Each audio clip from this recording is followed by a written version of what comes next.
we talk now about what I've chosen to call Rousseau's Dissent, so much is different about Jean-Jacques Rousseau, and he produces an intimacy in a feeling among those who study him that where most scholars talk about Diderot, Voltaire, Montesquieu, Rousseau scholars usually call him Jean-Jacques. So much is different about Jean-Jacques Rousseau.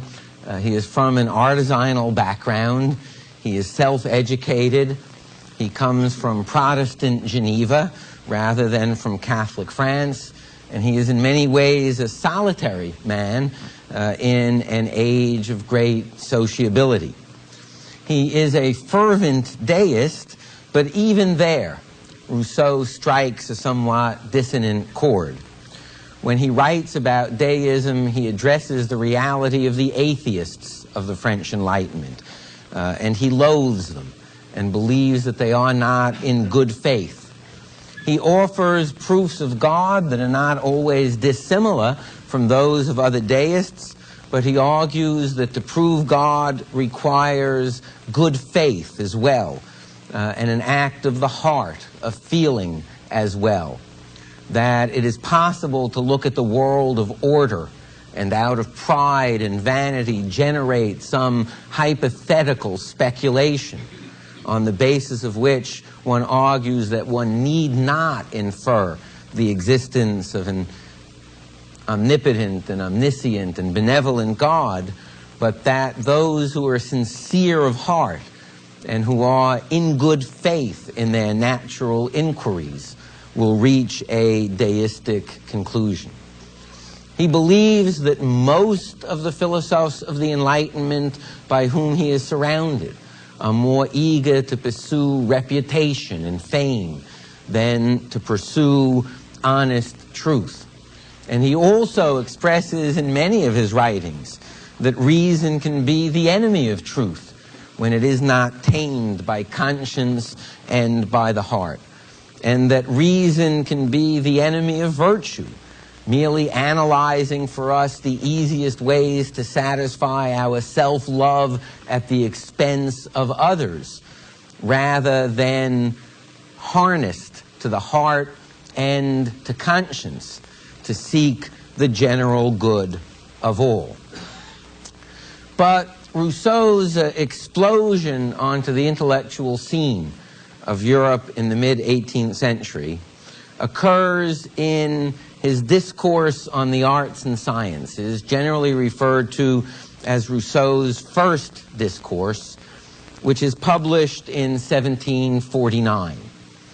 There was a prize competition offered by the Academy of Dijon on the subject of whether progress in the arts and the sciences has led to moral progress as well.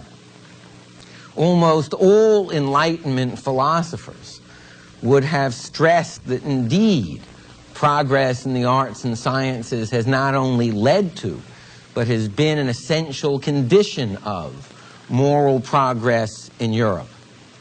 But Rousseau strikes his first great note of dissent from Enlightenment philosophers around him by arguing that progress in the arts and sciences has led us away from virtue and has lessened rather than increased our virtue. Rousseau offers a set of historical arguments on behalf of such a thesis. That if we study the civilizations of the world open to our gaze historically, we find that moral decadence always accompanies cultural progress. That society, increasingly polite and cultivated since the Renaissance in Europe, has lost its ancient and simpler virtues. That the social frenzy of civilized and cultured life covers a profound depravity in Europe such as that which overtook Egypt and Greece and Rome after their transitions from simpler societies to more cultivated and cultured ones. If one looks at Europe alone, Rousseau argues, the simpler Swiss with their rural life, their small communities, their closeness to nature, compare favorably on moral terms to the great centers of progress of the arts and sciences, Paris, London, indeed France and England as cultures. And, he argues, if one looks at the American Indians, as our own travelers and missionaries have described them, they compare yet more favorably to the civilized and cultured Europeans in terms of the naturalness and the virtue of their lives. They have preserved far more virtue than civilized and cultured Europe, and they have preserved far more happiness, contentment, peace of mind, and spirit. We celebrate Athens for its great civilization, but Sparta lacked the culture of Athens, and yet it was Sparta whose citizens were more self-sacrificing, were more virtuous in pursuit of the good of their society rather than their own reputation as individuals. It was Sparta whose citizens were willing to die for their community, which the cultured Athenians were not willing or able to do. The great thinkers of the world, Rousseau argued, have always understood this, that progress in the arts and sciences leads to luxury, selfishness, and corruption. Reason, he argued, comes to the aid of history here and shows us the logic by which there is a linkage between cultural progress on the one hand and moral decadence on the other. The sciences satisfy not our simple and natural human needs. They satisfy our vices. They satisfy our human pride. They create the desire for and put us as slaves devoted to the acquisition of luxury and vanities far removed from our natural needs. They lead to laziness. They lead to boredom, to decadence, and to vice. Most of Europe thought that Rousseau had simply chosen to argue well on behalf of a paradoxical position, and his discourse, in fact, won the first prize. And members of the Parisian Enlightenment, in effect, said to Rousseau and to each other, how clever to have chosen to be the only person writing so eloquently on that side of the question posed. But Rousseau defended those theses, argued for the sincerity of his views, and for his commitment to such an analysis. If one steps back a bit from the first discourse, one sees themes that are not without a very dramatic presence in the ongoing intellectual and cultural life of Europe. A celebration of the primitive. A celebration of simpler forms of human life. a contrast that speaks more favorably of the American Indians than of the citizens of Paris. One sees a definition of culture as decadence, as the theater of human vanity and pride, as a creator of needs that are not natural to us. And in that meaning, one discerns one of the profoundest aspects of Rousseau's thought and his legacy. His distinction between the natural and the artificial. If one looks at Enlightenment uses of the notion of the natural, one finds it used in contradistinction to the supernatural, what's part of the world open to our senses, as opposed to what depends upon putative supernatural revelation or grace. One sees the term natural used in opposition to anything not derived from the empirical study of nature, whereby natural means either the statistical norm, as so many Enlightenment thinkers mean it, or natural means our created nature in terms of our highest capacities, as when Bishop Butler speaks of reason and conscience as constituting our nature, what makes us distinctly human. But Rousseau is using natural in addition to frequently using it in those more common Enlightenment modes. He is using the notion of natural in a manner that will take root from Rousseau on as a part of Western culture. The natural versus the artificial. That there is a world in which we were originally created,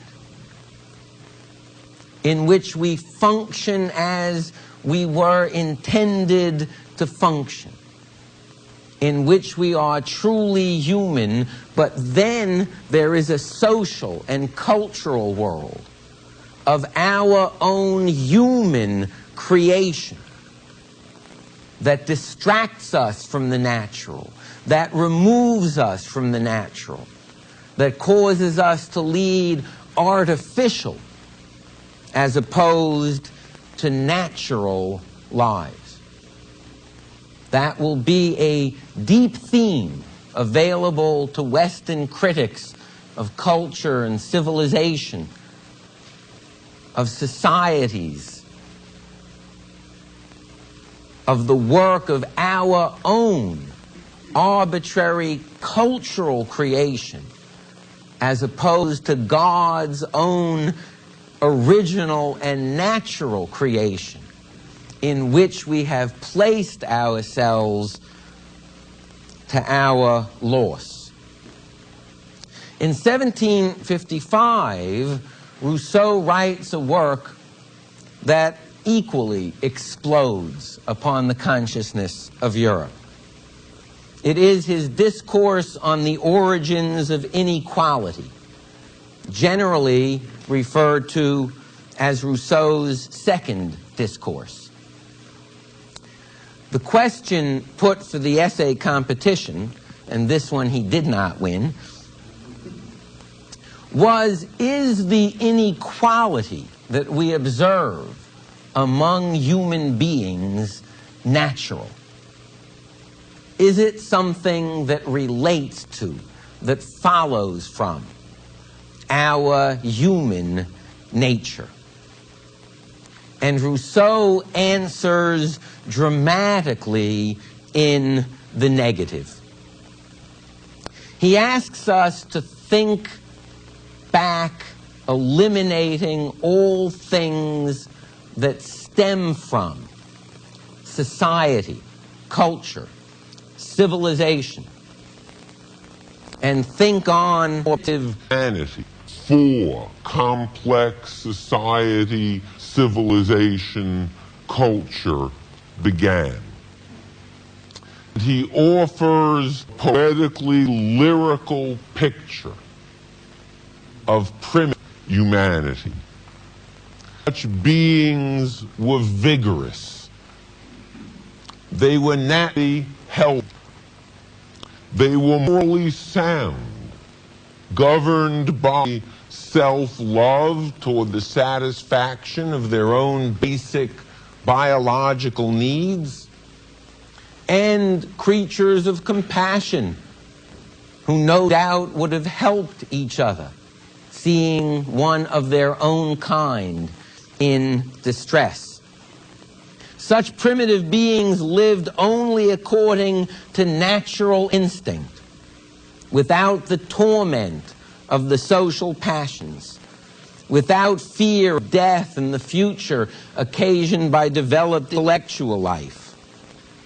From our current notions of civic virtue, defined by the needs of society, such humans would appear neither bad nor good because they were isolated and pre-social. Roaming the forests, roaming the plains, they would have had no ownership, no property, no dignity, even in their sexual relations. That sense of women as property that dominates the civilized world for Rousseau would have made no sense in an unpoliced state. People met, joined, you can't say it any more discreetly than that, separated at will. No one could keep or hold another human being. There were natural physical inequalities. Some people were faster, stronger, taller. But in the abundance of nature, these physical inequalities were without social consequences, without moral consequences of any kind. One person might be taller, but with fruit there to be picked from trees and bushes, it didn't matter. One person might be faster, but with animals to be trapped, berries and nuts to be picked and eaten. Those physical inequalities led to no consequences of importance. We think that we need our modern society to secure our basic biological needs. But Rousseau asks his audience to consider, what are almost all of our medicines for, if not diseases produced by sedentary, civilized life? Almost all of those things that we claim to need from society to survive, to perpetuate ourselves, to flourish as a species, are in fact merely remedies to the very weaknesses and ailments that civilization has itself given us. Think of the natural primitive human being, always running, senses always having to be keen, body tested in the hardships of nature, strong of muscle, always alert. Undoubtedly, there were many early deaths, though how many of those have we eliminated in our 18th century? But those who lived were wonderfully fit. Who has become stronger? Put an American Indian and a Parisian philosopher in a forest together and see who flourishes and who perishes from weakness. Ask our missionaries and our travelers if what they find among the American Indians are gout and ulcers and weakness of limb. Ask yourself, how many diseased animals have you ever encountered in the forest? The Indians are healthier than the Europeans, for even though they too are civilized and socialized, they are closer to primitive life, our source of health, than are the cultured Europeans. The great tragedy of human history for Rousseau is that from what we see has followed, at some point there was a perceived need by which human beings came together to form a society to solve a temporary problem. Perhaps there had been a drought. Perhaps there had been a flood. Perhaps there had been great danger from a larger number of wild animals, and human beings combined. The tragedy was that that combination is a dominant, triumphant form. Once you have social organization, it conquers whatever adjoins it. It engulfs whatever enjoins it. It always grows. The primitive cannot resist it. And arising, no doubt, out of a perceived temporary need for why would people give up their full freedom, it became a permanent and eventually the dominant and triumphant form of human association, creating everything that has made inequality and unhappiness possible. Property, the division of labor, social inequality, the imposition, first, of the strong upon the weak, and then of the clever upon the less clever, ultimately becoming the imposition of the rich upon the poor. Arbitrary power, having been created by property and the division of labor for Rousseau, itself creates, reinforces, and maintains social distinctions among human beings, social distinctions in the division of labor, social roles of power and submission. We think of that as natural.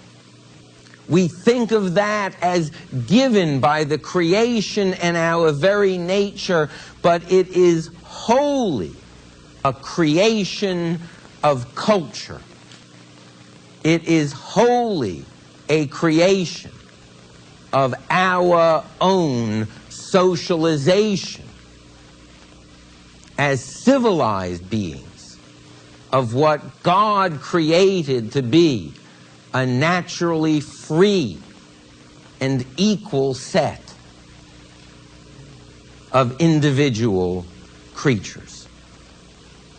For Rousseau, no one truly benefits from this transition into civilization.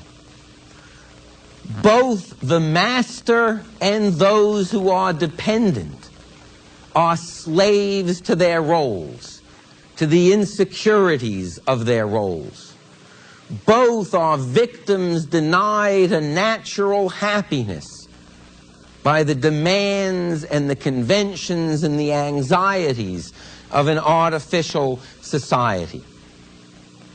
For civilization creates unnatural needs and artificial social insecurities which then come to dominate and make miserable our entire lives.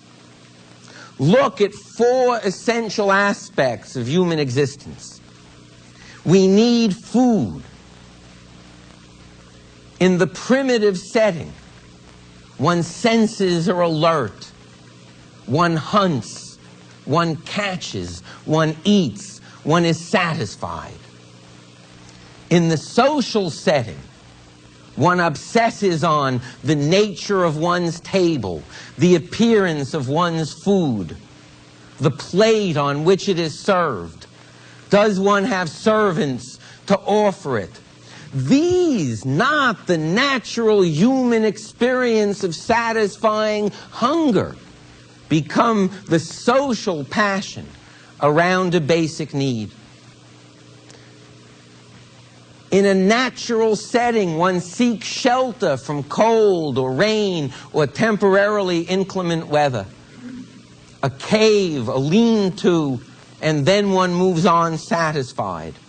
But that simple natural need for shelter becomes, in a social setting, the obsession that drives human life in a manner unintended by the Creator, unintended by our original nature. Whose house is bigger? Whose house is finer? What does this house say about my status? What does this house say about my worth? And one's actual expenditure of time and concern and the actual source of one's suffering or satisfaction revolves around this wholly artificial need. The animals just eat. They just seek shelter. They just copulate. But human beings in the social sense define themselves by look at the beauty of my wife, look at the handsomeness of my husband, look how good my property is in a mate. And what ought to be a simple and natural human phenomenon for Rousseau is transformed into an endless source of anxiety, insecurity, jealousy, cruelty, domination.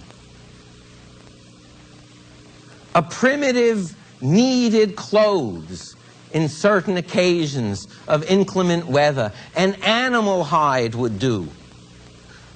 But knowing that we shall judge and be judged by our appearance, we literally build our lives around attaining a status that allows us to present where we are in the social scale and how we contrast to our fellow human creatures by the finery of our dress, the reputation of our tailors. This, for Rousseau, is what Europe celebrates. These artificial social concerns come to dominate our lives, and we are separated from our real nature as a species by society itself. It stifles compassion. No primitive would see someone lying on a forest path and not stop to help. We step over people in the streets of 18th century Paris. But that conscience, that pity is our nature, is a voice from God within. But society rips us from that nature and breeds a selfishness whereby we measure our own worth by our gain at the expense of others. How can you speculate such, the 18th century asks of Rousseau. You yourself say the Indians are civilized. They're a society. How do you know what primitive human beings were like? For Rousseau, it's the problem of the zoo. Imagine that all animals were extinct in their natural habitat, and you only saw them in cages in zoos. For Rousseau, that is how we now study human nature, looking at the social beings around us. And we say, oh, I see, it's the nature of a panther to walk back and forth, and snarl anxiously.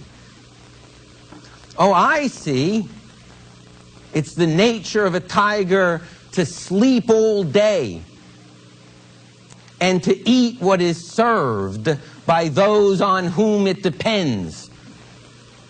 But no, we look at the animals and we think, remove the zoo, remove the cages, remove the artificial social constructs, look at the musculature, the senses. Think of what these beings would do in nature. God did not create us as we observe ourselves, any more than He created the animals as we see them in the artificial construct of the zoo. God created us with an original and primitive nature. What an essential criticism of the entire project of the Enlightenment that would move us through civilization, through knowledge, to the ability to master nature and bend it to the heart's desire for happiness. For Rousseau, the problem of society is permanent. There is no way whatsoever to turn back the clock. It is a deistic equivalent of the fall. It has happened. And we find ourselves in this depraved state. And we are incapable of going back. Social organization is a triumphant form. And all that is available to us is partial reparation. How, finding ourselves in society, can we minimize the moral human depredations of our artificial state and maximize within it the flowering of original human nature, our original species nature, as it first existed? And those of you who know anything about 19th century thought can see the filiations from Rousseau through Hegel to Marx quite clearly when we talk about the restoration of species nature. For Rousseau, there are two primary means of partial reparation. One is through education. That instead of educating human beings by men or by social things as we do now, we must devise a means of education by nature, allowing for the most possible original natural development of the human being. This starts for Rousseau at birth. We tie up our children in swaddling clothes for their own safety, and they learn slavery from birth. Let your children move about, explore, move their arms and legs. Let them experience natural freedom. Let them experience cold and heat and extremes and become strong and physically natural. We have ripped our children away from natural affections. The rich farm their children out to wet nurses and do not raise them as infants. Let parents be parents as nature intended, mothers and fathers raising their children, mothers breastfeeding their children, and learning from their created nature the feelings of love rather than dependency upon which authentic social relations, or the most authentic social relations, the most natural social relations, can be made to depend. And indeed, Rousseau's treatise on education, the Emile, creates a great vogue of breastfeeding among the aristocratic women of 18th century France who had absolutely abandoned the practice. And one begins to see those who had farmed their children out to the country for the first few years of their lives, those whom survived came back to the wealthy in the cities, make the decision to raise their children themselves. Let children learn by experience, not by rote, not by books. If I had my way, Rousseau writes, I would only have one book in a child's education, Robinson Crusoe, so that the child can see what it is like to have to reinvent knowledge and discover by one's own natural means one's relationship to the world. We create parrots who mimic back without understanding the knowledge we give them in the 18th century. We do not educate free and natural minds. Let education begin by formation of the body and the senses. Let the child develop confidence in his or her body, his or her senses. And let the development of intellect be by observation and reasoning about observation in the service of real needs. Let the student invent the sciences, not memorize the sciences by natural experience. How would I teach geography? Rousseau writes, I would take a child out hungry at lunchtime and feign being lost in the woods. And now the child must think, where does the sun rise and set? Which way do streams flow? What can I learn about direction? What can I learn about distance? This is real learning, by which the energies of the intellect are organized to satisfy real needs. I would teach morals that way, too, Rousseau writes. If a child disrespects property and breaks a window, let it live with bugs and cold and rain for a while, and learn to make real connections. I would have no religious education, Rousseau writes, until adolescence. How can a child understand things metaphysical, things divine? We catechize parrots rather than letting children learn by wonder from the order of the world, the existence of God and of God's moral laws. Understanding should always relate to the natural needs of life. And given the corruption of this world, he writes, let your child learn an honest trade, not a career or a profession. Useful work that people need and reciprocate for because one is satisfying real needs. In short, let education inoculate the student against social depravity and send out into the world the most natural possible person. Secondly, there is a means of reparation in the nature of society and government itself if we only think upon it rightly. In Beccaria's model, the individual in the social contract, in Cesare Beccaria's model, gave up only that degree of freedom in society that needed to be sacrificed for the good of society. But competition among individuals in the social state breeds inequality, mutual separation, mutual alienation. Rousseau's model of the state is that all individual freedom should be sacrificed to a state that has absolute equality before the law, such that the only way to pursue one's own individual happiness is to work for the happiness of the community of which one is an equal part.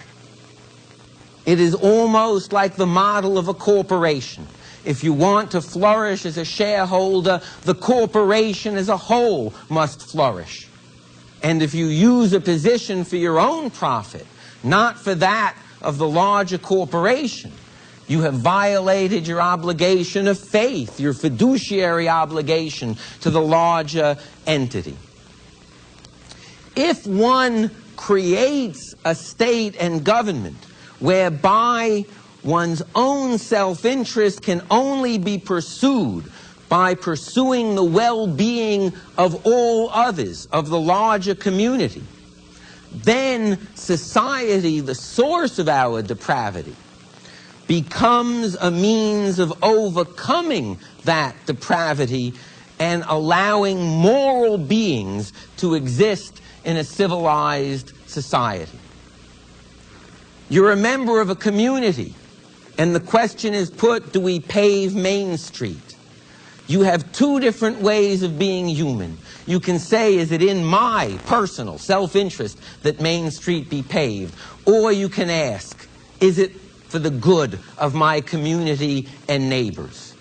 Rousseau is saying nothing less than only those citizens who make decisions from the general, not the particular will, the general, not the particular pursuit of happiness, are real citizens of the society. Now, this has democratic tendencies because it says the law must arise from the interests of all and it must apply equally to all. But it also has quite dramatic tendencies of another sort, for it says that the governing will of any society is not the majority vote of the selfish, the immoral, and depraved. It is the majority vote only of those who consider the general good, the general interest of the larger community. Only a majority that is governed by the general will has legitimate sovereignty in the state. In such a way, we are free, moral, and natural, rather than depraved people. Saint-Just, the French revolutionary, justifying the Jacobin dictatorship, stood at the podium of the French Assembly and said, "We are the general will." One sees in that sense all of the dangerous consequences of such a notion. But on the other hand, Rousseau is saying that unless society links the will of the individual to virtuous consideration of the well-being of citizens, becomes a place where we make ourselves humanly happy by pursuit of the happiness of all, that we remain the victims of our own creation, alienated from natural satisfaction, natural happiness, natural equality, and alienated from each other's lives.